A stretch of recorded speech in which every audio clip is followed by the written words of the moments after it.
അപ്പോൾ പിന്നെ ഉസ്മാൻ റളിയല്ലാഹു മദീനത്ത് വന്നിട്ട് നബി സല്ലല്ലാഹു അലൈഹി വസല്ലമ തങ്ങൾ ആദ്യമായിട്ട് ഒരു ചെറിയ പ്രശ്നം ഉണ്ടായത്, മദീനക്കാരൊക്കെ മുസ്ലിങ്ങളായ ആളുകളൊക്കെ വെള്ളം കോരിക്കൊണ്ടുപോയിരുന്നത് ഒരു ജൂതന്റെ കിണറിൽ നിന്നായിരുന്നു.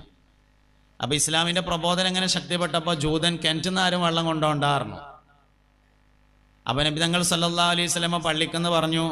പള്ളിക്കെന്ന് പറഞ്ഞാൽ അന്ന് കൂടുന്ന സ്ഥലം, പള്ളി ഉണ്ടാക്കിയോ ഇല്ലയെന്ന് അറിയില്ല, എല്ലാവരും ഒരുമിച്ച് കൂടുന്ന സ്ഥലത്ത് വെച്ചിട്ട് പറഞ്ഞു, ആരത്തേലും പൈസ ഉണ്ടെങ്കിൽ നമുക്ക് ആ കിണറൊന്ന് വിലക്ക് വാങ്ങായിരുന്നു എന്ന് പറഞ്ഞു. അങ്ങനെ ഉസ്മാൻ റളിയല്ലാഹു കിണറിന്റെ ഉടമസ്ഥനെ കാണാൻ വേണ്ടി പോയി. നിങ്ങളെ കിണർ വിൽക്കണോ ചോദിച്ചു. ആ വിൽക്കണം എന്ന് പറഞ്ഞു. എന്താ തരേണ്ടതെന്ന് ചോദിച്ചു. നമ്മൾ സാധാരണ തൊള്ളേ കൊള്ളാത്ത വിലയാണ്ട് പറഞ്ഞു. പറഞ്ഞ വിലക്ക് എടുത്തെടുത്തുങ്ങാണ്ട് കിണർ വാങ്ങിയിട്ട് വഖഫാക്കി.